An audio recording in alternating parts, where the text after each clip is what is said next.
Bonjour, je m'appelle Maud Baudra et je fais une thèse ici en Irlande à Trinity College Dublin avec Yvonne Buckley et Antoine Guisan en Suisse. Et je travaille sur le concept de population. Donc quand je vous parle de population, vous visualisez probablement la population d'une ville, la population d'un pays, donc une population humaine. Mais comme biologiste, pour moi, une population, c'est l'ensemble des individus d'une même espèce qui vivent au même endroit et interagissent entre eux. Donc je peux vous parler d'une population humaine, oui, mais je peux aussi vous parler d'une population de lynx, de loup ou d'une population d'une espèce d'orchidée, par exemple. Et pourquoi est-ce que le concept de population est si intéressant?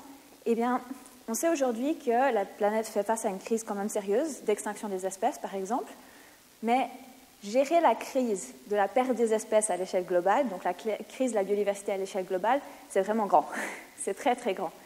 Mais une population, donc les individus à l'échelle locale d'une certaine espèce, ça c'est gérable.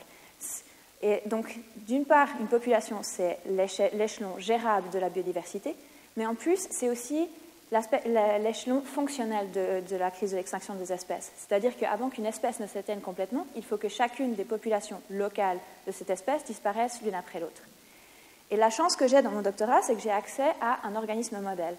C'est-à-dire que je travaille principalement sur le plantain lancéolé, qui est une espèce qui originellement vient d'Europe et qui depuis s'est transposée dans à peu près toute la planète. Vous avez en gris les points où on trouve du plantain aujourd'hui. Et je travaille avec les données du PlantPopNet, c'est-à-dire un réseau international qui monitore des populations, celles en rouge et en jaune sur ma carte. Et j'ai donc accès à énormément d'informations sur des populations où le plantain arrive à s'adapter au climat local et arrive à compenser la mortalité chaque année par la natalité chaque année. Par ailleurs, je travaille aussi dans les Alpes suisses où le plantain n'arrive pas à s'adapter à partir d'une certaine limite de climat. Donc à partir d'une certaine limite de climat, les populations n'arrivent plus chaque année à compenser la mortalité dans la population par la natalité. Et ces concepts que je suis en train d'utiliser, de mortalité, mais aussi ceux de fécondité, de temps de génération ou de vieillissement de la population, de croissance de la population, on a l'habitude de les entendre pour appliquer à des populations humaines. Mais on peut aussi les utiliser pour d'autres espèces. Et ça devient à ce moment-là très précieux, parce que ce sont des outils pour prédire le risque d'extinction d'une population locale, ou le taux de vieillissement, ou toutes ces choses qu'on aimerait pouvoir savoir pour savoir quel est le risque que ma population s'éteigne sur le long terme.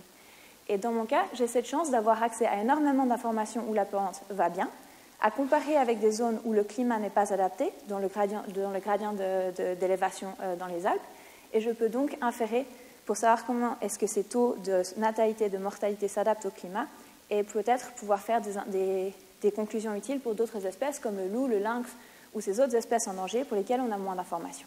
Merci beaucoup.